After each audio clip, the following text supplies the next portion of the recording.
Hello again, everyone. Valsalva here with Rob Arnfeld with another POCUS TEE Series case from the westernsono.ca website. Today we'll be going over shunts, specifically of the atrial septum, in looking for ASDs and PFOs, and the principles around a bubble study. In my own practice, I routinely look for shunts and perform bubble studies in patients with refractory hypoxemia, especially if they don't respond to increases in FiO2.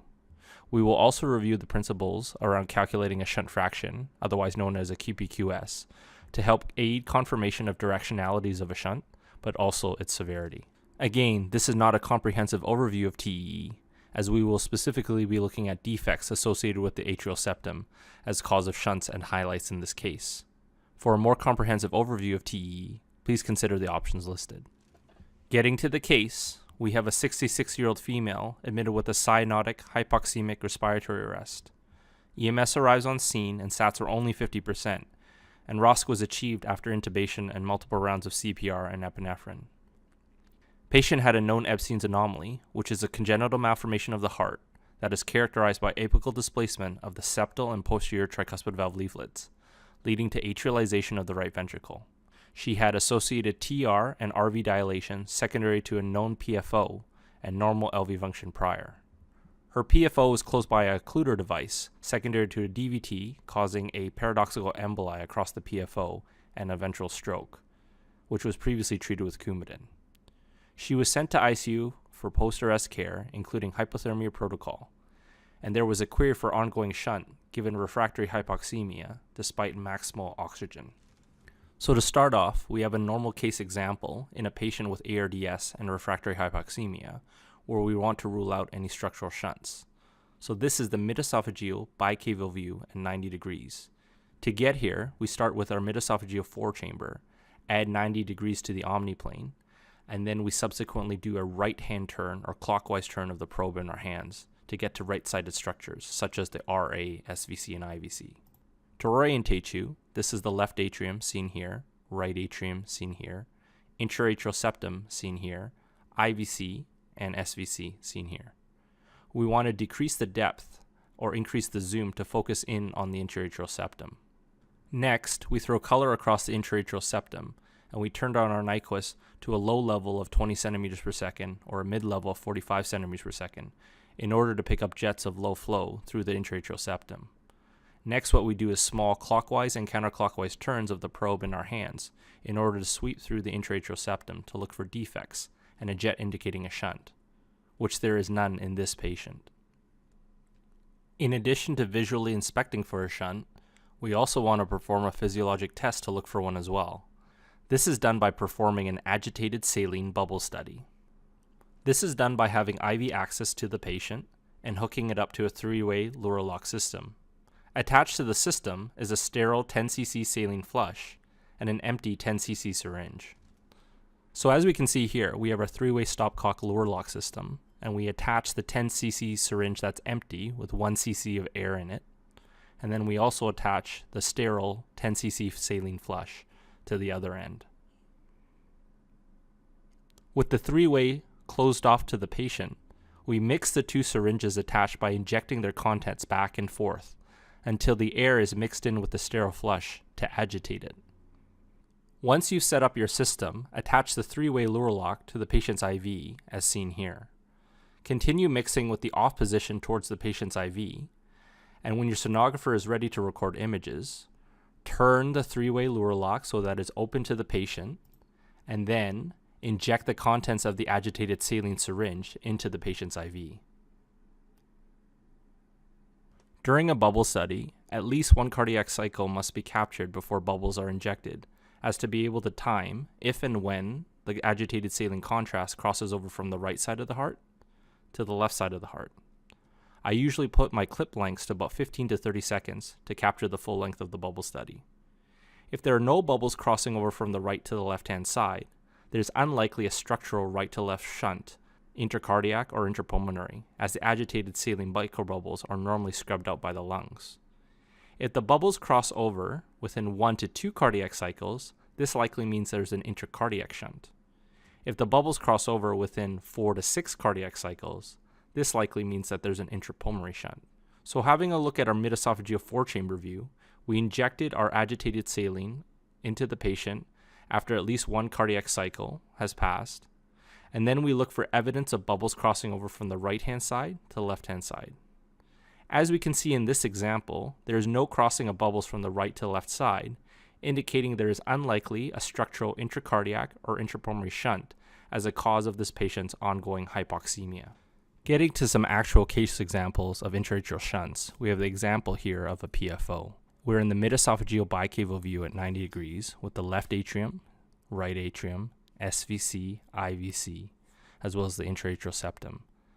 Here we note the presence of what would normally be the fossa ovalis, as it should normally close shortly after birth, as left atrial pressure is greater than right atrial pressure, thereby closing an in utero PFO with the septum primum and secundum coming together to form the fossa ovalis. However, in this case, we see a mild separation between the septum primum and secundum, indicating the presence of a PFO as we sweep through the intra-atrial septum.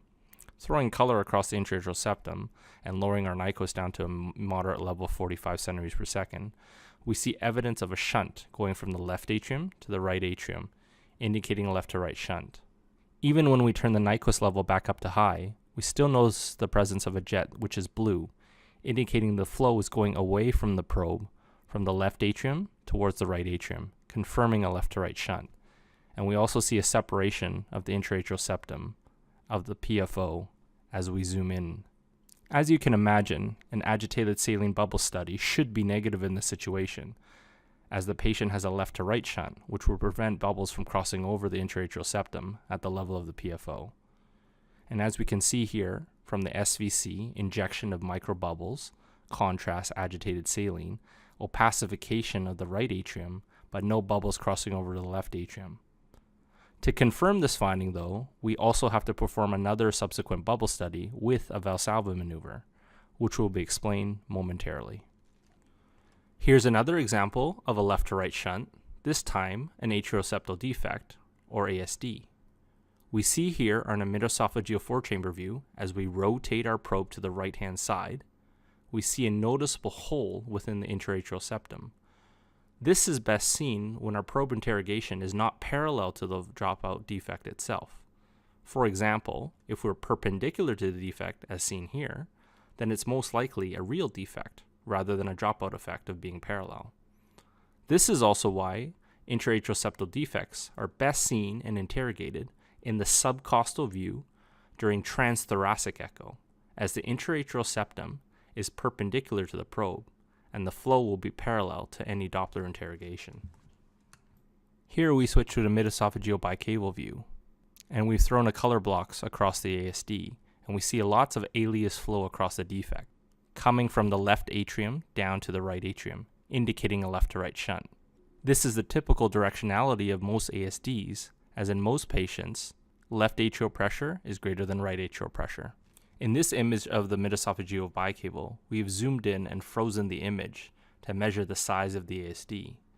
In adults, small ASDs are less than 6 millimeters, moderate ASDs are 6 to 12 millimeters, and large ASDs are greater than 12 millimeters. So in this case, this ASD would be considered large at 13 millimeters. To confirm that this is indeed a left to right shunt through this ASD, we perform a bubble study, and we expect that there will be no crossing of bubbles from the right to the left-hand side. To confirm that this is indeed a negative bubble study, we also need to perform a Valsalva maneuver on the patient. With an awake and cooperative patient, this can be done by asking them to strain their abdominal muscles, just like asking them to bear down. This transiently decreases right atrial pressure by decreasing preload. When we ask them to release this pressure or relax, this transiently decreases intrathoracic pressure, causing increased preload to the right side of the heart, and thereby increasing right atrial pressure transiently. This will help to push blood across a PFO or ASD if present, and thereby reverse a left to right shunt to a right to left shunt, and bubbles may cross over to the left side through the defect. With an intubated and sedated patient, they will not be able to follow your commands. Hence, you may ask someone to assist you by pushing down on the patient's abdomen, thereby simulating the strain phase of Valsalva, and then asking that person to release that pressure, simulating the rest phase of Valsalva. In this patient, during the Valsalva maneuver, there is no evidence of bubbles crossing over, indicating that there is still only a left to right shunt, not a right to left shunt. However, if there's a pre-existing condition whereby right atrial pressure is greater than left atrial pressure, for example, pulmonary hypertension, then you may be able to pick up the presence of a right to left shunt instead. This is the mid-esophageal four-chamber view, and we see a dropout of the intra-atrial septum indicative of an ASD. And we see that the right atrial pressure is greater than the left atrial pressure as the intra-atrial septum bows into the left atrium, indicating the right atrial pressure is higher. When we throw color across the intra-atrial septum, we can see a large jet flow of color going from the right atrium to the left atrium. When we move to the mid-esophageal bicaval view with color, we see again an alias jet moving from the right atrium upwards towards the left atrium, as indicated by mostly red color Doppler going through the defect. This is all in keeping with a right to left shunt.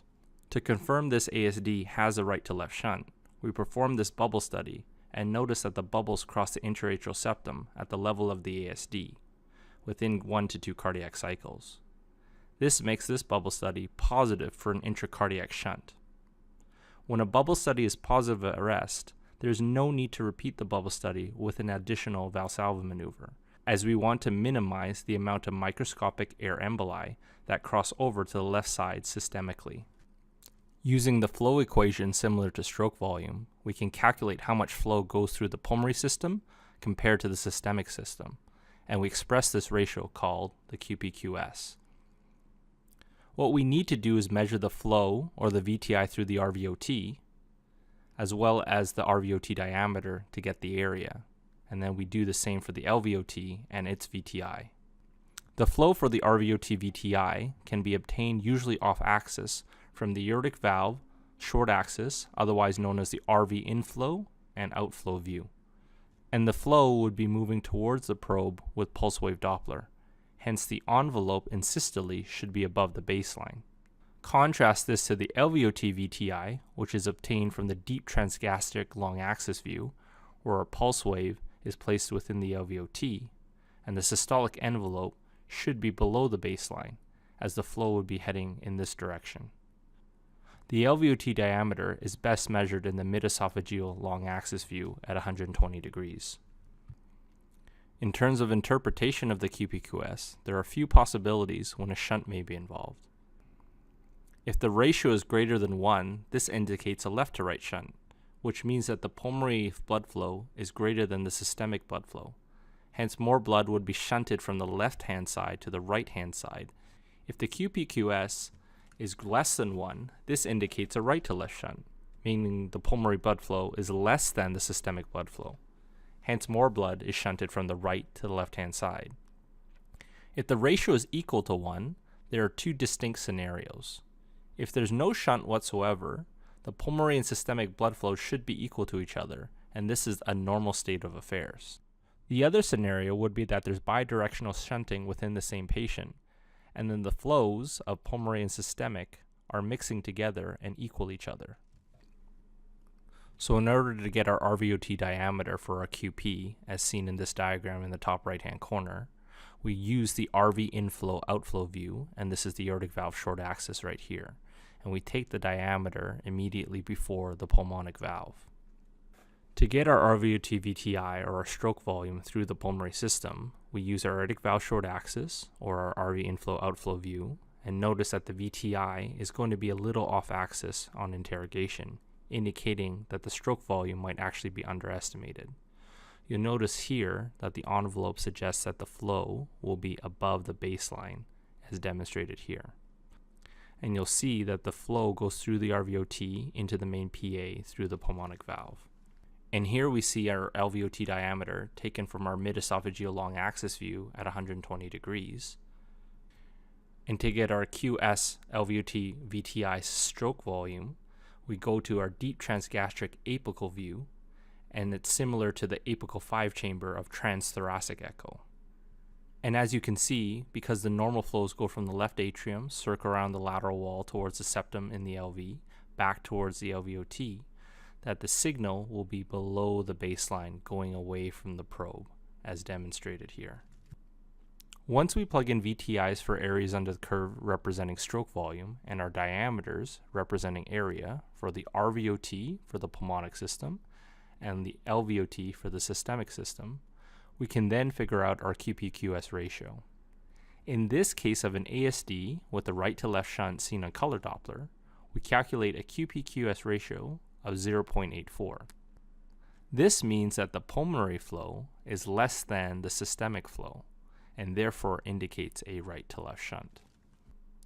Getting back to our patient with Ebstein's anomaly and pre-existing PFO with a closure device, when we play the clip, we see gross abnormalities of severe RV dilation and moderate dysfunction, with a squashed LV which is underfilled, and we can barely make out the mitral valve seen here. We also see apical displacement of the tricuspid valve leaflets, leading to atrialization of the right ventricle, with leaflets doming in diastole.